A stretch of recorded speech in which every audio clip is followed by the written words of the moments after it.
And today we're taking a journey into the idea of boundaries, not literal fences or walls, but the less tangible ones, moral, intellectual, social, that shape our lives in ways you might not even notice until, well, someone points them out. And that's exactly what SC Sales does in the paper, or actually the book, Limitations, the Moral Necessity of Boundaries. So what's the central issue here? Basically, Sales is asking, what happens when our culture, especially in the modern West, stops trusting limits of any kind? The kind of boundaries that say, this is okay, this is not, or even, this means something, this doesn't. According to Sales, we've kind of entered what he calls the age of the shrug. It's this cultural mood where we avoid drawing lines because, we don't want to seem dogmatic or harsh. We shrug, he says, not out of ignorance, but as a way to avoid commitment and responsibility. But is shrugging harmless? Here's where it gets interesting. Sales actually claims that refusing to set boundaries hasn't really made us freer or more compassionate. Instead, it's made our culture kind of unstable and, in some ways, more anxious. He doesn't condemn modern virtues like tolerance, freedom, inclusion, or empathy. In fact, he's pretty careful to say these are good things, but his core question is, what happens when we stretch these virtues so far they lose all shape? Let me break down his method a bit because, honestly, this is pretty key to understanding what he's doing. Sales introduces something he calls jurisdictionalism. Basically, before we judge what something means, he wants us to ask, who even has the authority to judge? Who gets to decide where the lines actually go? And how do we avoid simply assuming that our instincts about boundaries are correct? This shows up, for example, when he talks about explanation, the way science, psychology, or even sociology explains how things happen. He says, sure, explanations are great, but they can't actually tell us what something means or what we ought to do about it. Explanation, he writes, can witness, but it shouldn't be the judge. So if you're tuning in and thinking, why should I care about all this boundary talk? Here's where it really touches on everyday life.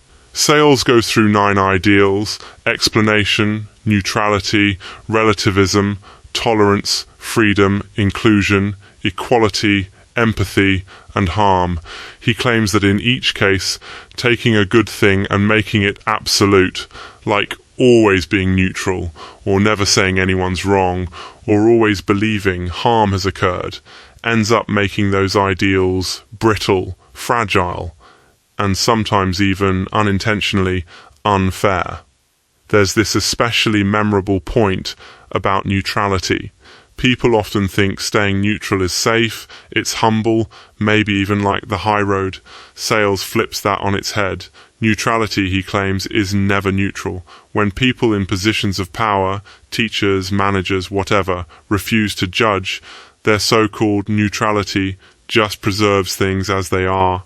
The powerful stay powerful, and the vulnerable stay, well, vulnerable.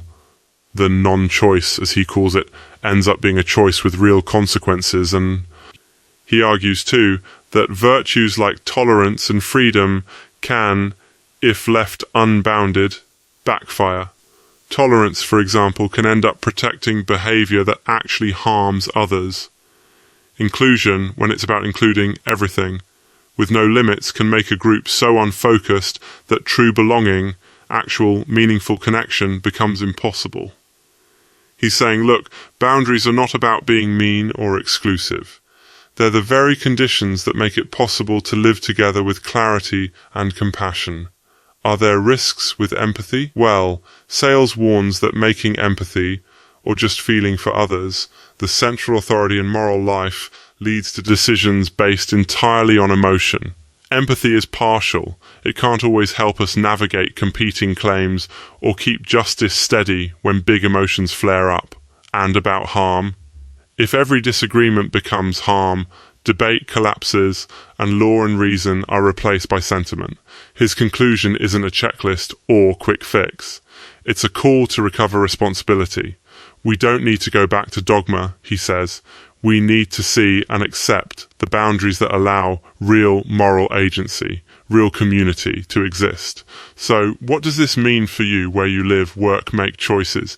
Maybe the takeaway is just that boundaries aren't the enemy. They're like, well, the grammar of being human together. Their absence doesn't liberate. It kind of leaves things unmoored, strange, hard to manage. The big idea is to hold on to virtues, yes, but not to turn them into absolutes that break under their own weight.